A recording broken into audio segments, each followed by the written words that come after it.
Morning sun sends streaks of light down to us, brightens the dry, wintry landscape.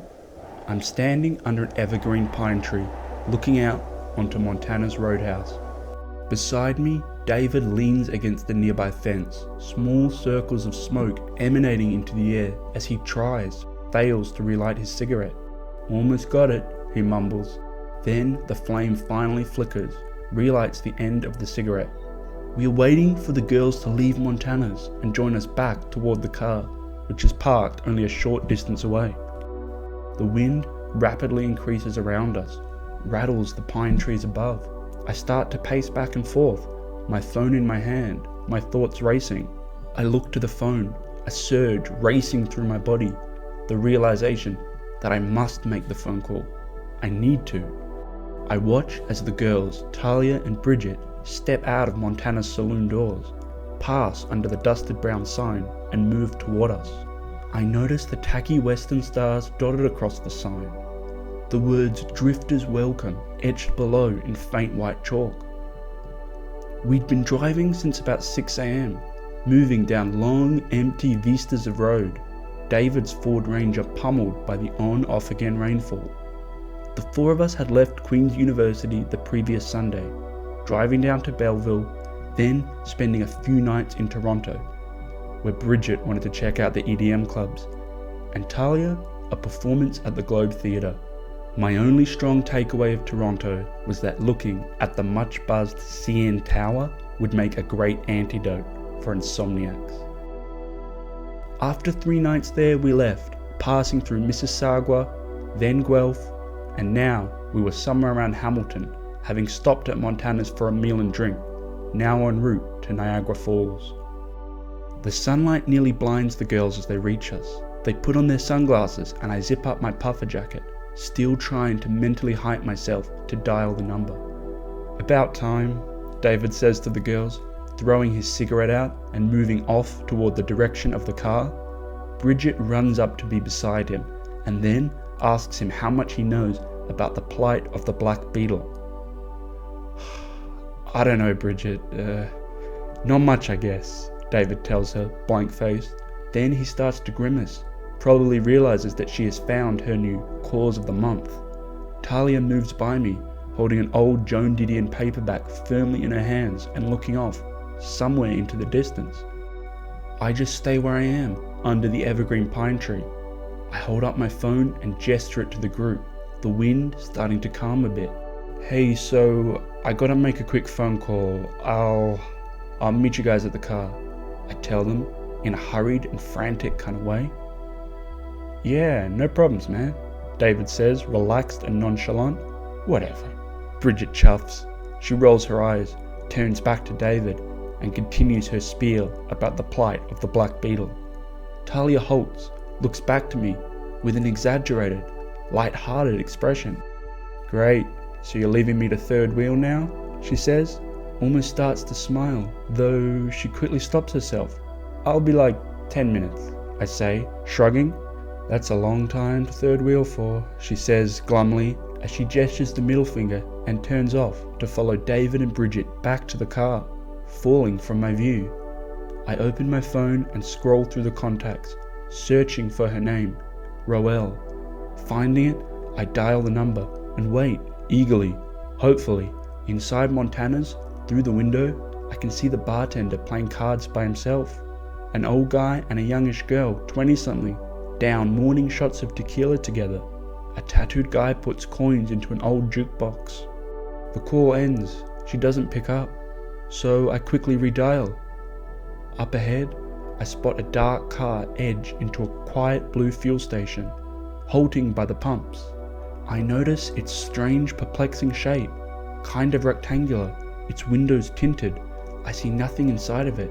It kind of resembles a hearse, something that might move among us, transporting bodies to cemeteries. I listen to the sound of the line ring. A gust of wind smacks onto my face, and I imagine my friends waiting by the car for me, glum and annoyed. I look back at the strange car, realize that this whole time, no driver has gotten out to fuel up, not to grab cigarettes or something to eat, nor has any passenger. Instead, it just sits there, agonizingly still, zero movement. Perhaps if I was closer and not looking in from afar, then this might all make sense, might have some kind of reasonable explanation. I don't really know. Maybe this is just my mind taking a situation and searching for crooked edges. The line ends. She doesn't pick up again. I put my phone away and walk back to my friends, plagued by a sense of sharp, violent dread, by immense force that seems to weigh my entire body down, gives me the eerie sensation that I am spiraling. I hear an engine start, see the hearse-like car mount past the fuel pumps and edge back out of the station. The station employee rushes outside, a confused, almost frightened look sprawled on his face. Like a dark blur, the car speeds off down the road, away from my view. I find my friends at the long street light we parked at and hop inside the car, joining Talia and Bridget. David stands just outside, enjoying another smoke in the rain. Talia looks at me, curious, concerned. "Nick," she says, "is everything alright?" I nod, feign a smile. "Of course, why wouldn't it be?" I say this weakly, inauthentically. David throws his cigarette onto the ground, steps on it. He gets inside the car, starts the engine, and we move back onto the drizzled roads. Everything we pass is drenched in thick rain and reflected in faint, dewy sunlight. A couple of other cars pass alongside us, but the road is mostly quiet, almost empty, almost ghost-like. Talia opens up Spotify and puts on Crime Wave by Crystal Castles. "How long now?" Bridget asks. "I think," David starts to reply, haltingly. 20 minutes, Talia says, her voice firm and fast. "Right," David says, "about 20 minutes. Bridget leans into the front of the car, snaps a photo of us all. I sit there in the front seat, take a sip of the coffee, and slowly fall into the subdued, frenetic trance of the Crystal Castles song as it leaps out of the car and sets across the rainy exterior, the thin brown roads, the antique motels, the murky lakes. David taps along to the steering wheel, moves to the song. I turn around and look to Talia, who gently smiles. I turn back, taste the heat of the coffee, and look outside again. Watch as the rainy landscape starts to drift outwards, washes of green and brown, merging, forming, fading. We stop at a war memorial near St. Catherine's. It sits on long, spacious land, damp green grass that appears endless. The drizzle calms and we walk over, but find there's nobody else around. No visitors, no employees even. We pass some statues, an empty cafe, and a small cannon that Talia snaps a picture of. I can't say for certain, but as we wander around the place, I think we all become confused, gripped by this shared feeling of emptiness, because we look to each other cautiously, no one saying a word, no one daring to vocalize this strange haunting feeling. David, Talia, and Bridget walk back to the car. I trail behind them, but stop as I pass a large stone banner. Written on it are the names of deceased Canadian soldiers and the dates of their demises. I start to fixate on the names, become lost in the heavy, bronze-coloured font. I imagine these names leaping off of the stone, taking a form of their own, and moving through the volumes of empty space. I walk back to the car, and we hit the road again. Retrograde by James Blake is now playing, and we roll down quiet stretches of road, the car edging beside fenced-off farmlands. Bridget is again explaining why we should all care more about the plight of the black beetle. We all kind of groan, but laugh too. I take another sip of the coffee, ease into the quiet atmosphere, the peacefulness of the road. But then Talia screams. The peacefulness is shattered and split apart. She's panicked, trying to speak, but failing, pointing to something outside of the car. "What? Talia, what is it?" I say, turning to the back seat.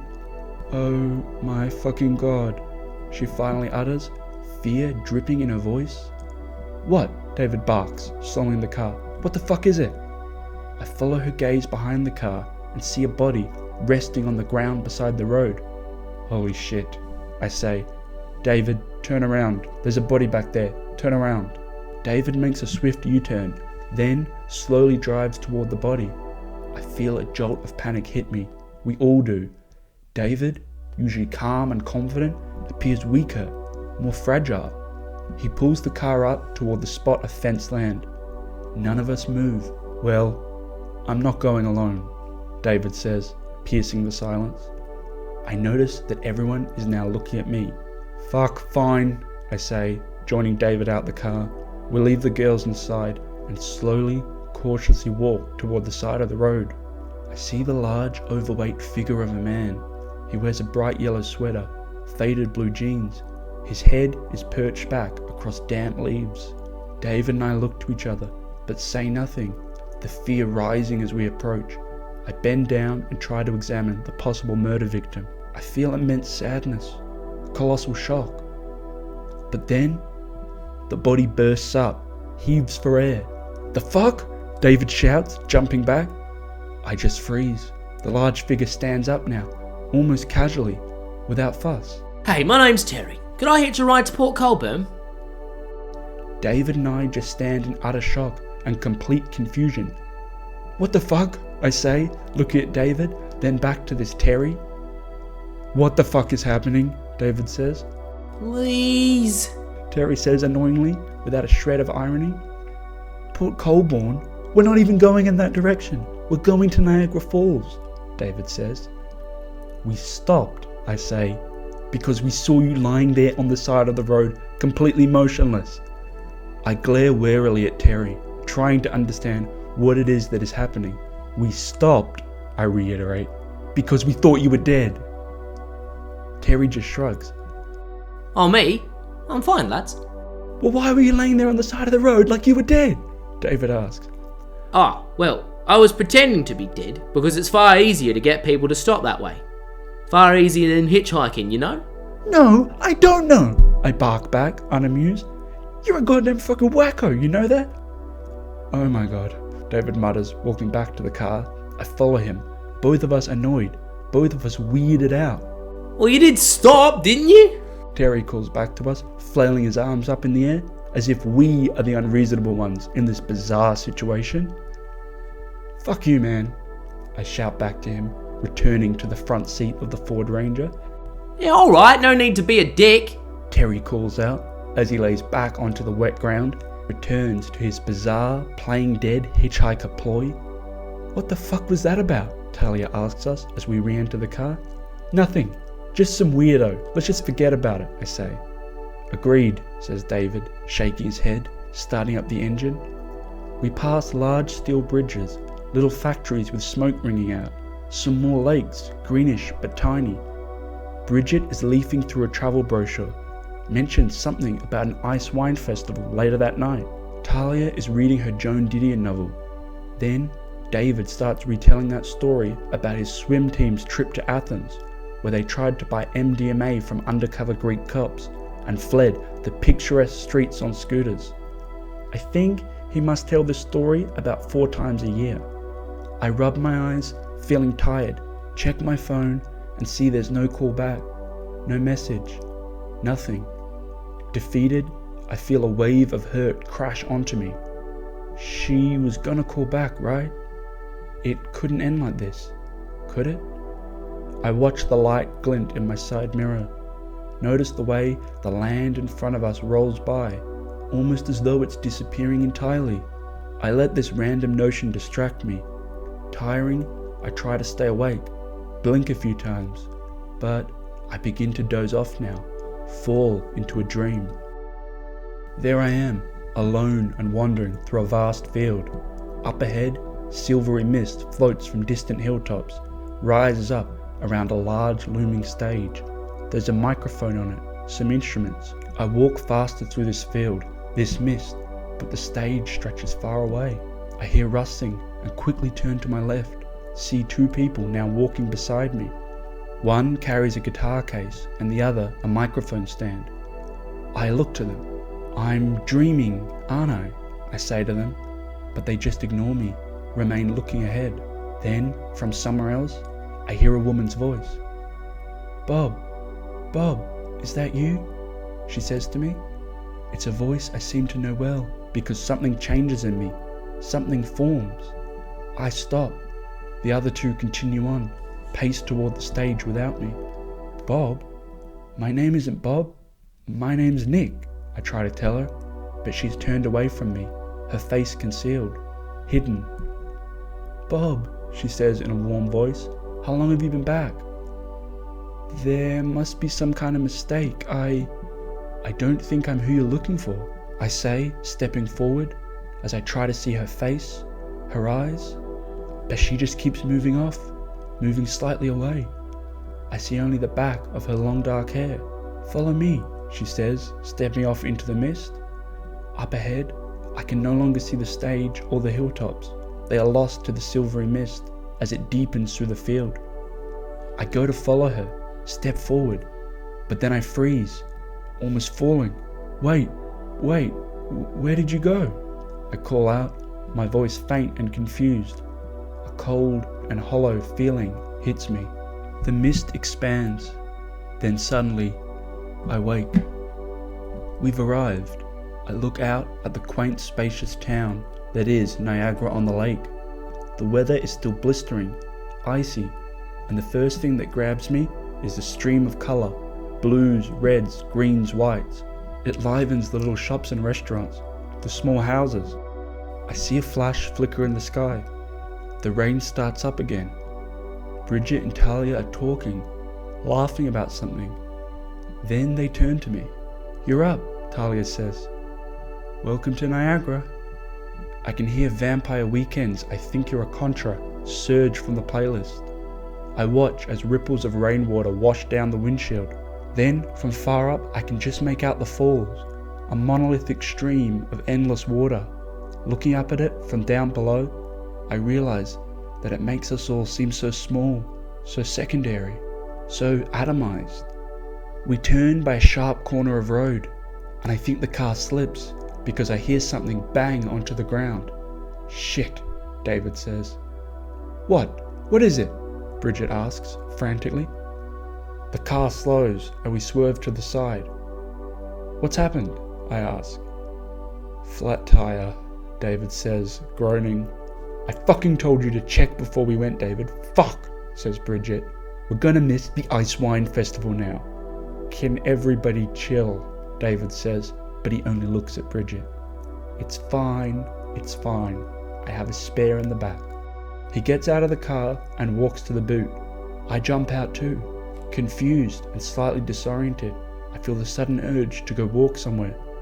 I'll be back, I tell my friends, beginning to move off. I'm just gonna grab a snack from somewhere. Okay, all good, David says. Bridget is still glaring at him. Talia is still in the car, reading her Joan Didion novel. I wander away from my friends, through the stream of colour, through the bustling crowds of locals and tourists, families and couples. Moving through this crowd, I start to feel an overwhelming sense of distance. I become gripped by multiple sensations of panic and peril.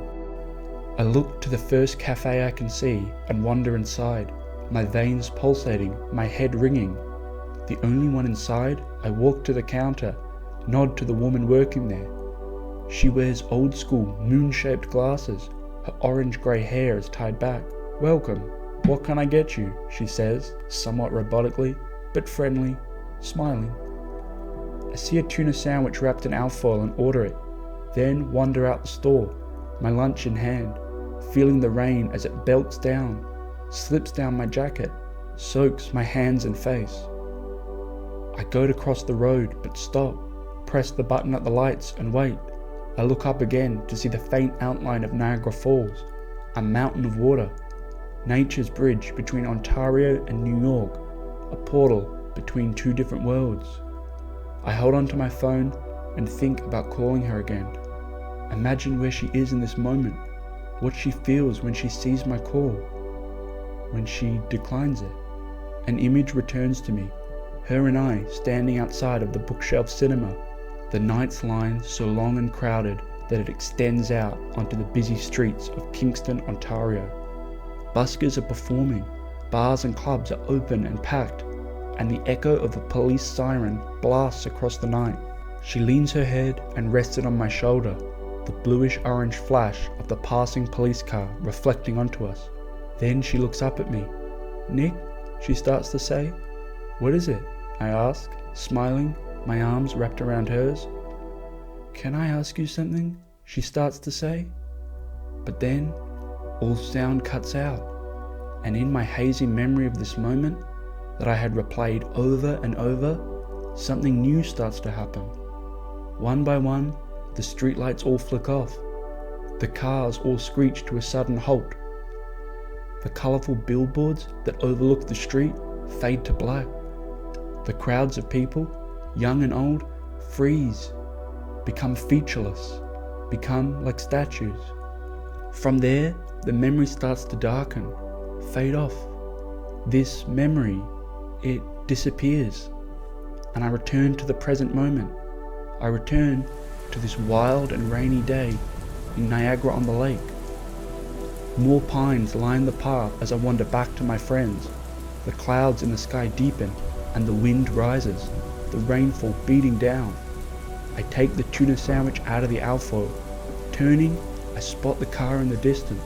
Spot David huddled on the ground, changing the tire, winding it. In moments like these, he seems so calm. I can see Bridget filming herself, probably trying to warn her Instagram followers about the plight of the black beetle. Then I see Talia leaning against the Ranger, talking to somebody on the phone, and I see her face in full light. Streaks of soaked brown hair touch down onto her cheeks, and in that moment she looks to me, sees me walking back, watches me as I watch her. I break off, look far into the distance, and see the falls once more. Gulfs of water crashing and hurling into itself. It suddenly calms me, clears all the pointless thoughts. Then my phone rings. David rises now, the spanner in his hands, the tires of the Ford Ranger fixed. Bridget rests against the back seat, and Talia turns away slowly, slow enough that for a few more seconds I can see her face, glimpse some kind of unknown feeling. She steps back inside the car, joining Bridget and David. I pull my phone out of my pocket and briefly stop, seeing her name, Roel, on the incoming call. Quickly but calmly, I decline it. A bright and tranquil feeling surges through me as I scroll through my contacts and permanently delete her number, my phone becoming drenched. Nearing my friends, I take a bite of the tuna sandwich, feel the rain stream down my face, flood through me. It feels good against my skin, and I get the notion that it's washing something away, something that no longer needs to happen.